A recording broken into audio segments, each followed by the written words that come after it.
Hello everyone, welcome back to our YouTube channel. In this video, we will be learning how to use Google Classroom.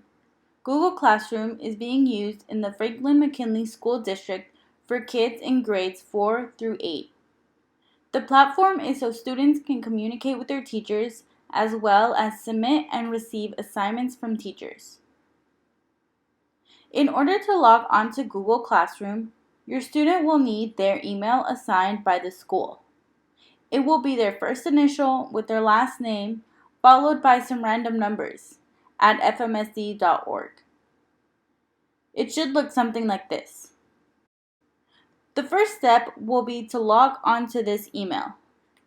To do this, go to google.com and click Sign In at the upper right-hand corner. Then, he or she will enter the district-assigned email address and click Next. Then, their password is their initials in capital letters, followed by their lunch number. After they sign in, click on the 9 dots here and click on the classroom. This will take you to the home page, where you can see your child's classes. If you received an email invite, your child's class will look like this, where you will have the option to either decline or join the class. If your child has a class code to join a class, click on the plus button here and click Join Class. Then, enter the class code in this space. When you click on a class, you will be taken to the class stream. Here is where you will see announcements from the teacher as well as any upcoming assignments.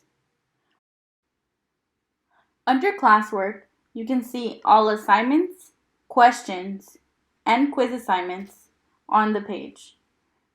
The due date will also appear on the right side of the assignment. To view an assignment, click the assignment name and then click View Assignment. Under the People tab, you can see everyone in the class. If you click the 3 lines on the upper left, you will see the main menu, where you can go directly to other classes or you can see your calendar. The calendar will give you a layout of when the upcoming assignments are due. Your to-do list will also let you know what assignments you have coming up for all of your classes and also what assignments you have turned in. Google Classroom is a platform that is student-oriented and parents are not able to create parent accounts. For that reason, Google Classroom is not ideal for parent communication with their child's teachers. However, parents can sign up for notifications for Google Classroom, where they will see what their child has done over each week and updates on missing assignments. Google Classroom is not ideal for parent communication with their child's teachers. Thank you for watching our video on how to use Google Classroom. Any questions can be left in the comments below, or you can also ask your child's teacher. Thank you once again for watching our video, and make sure to subscribe to be updated on new videos. Thank you!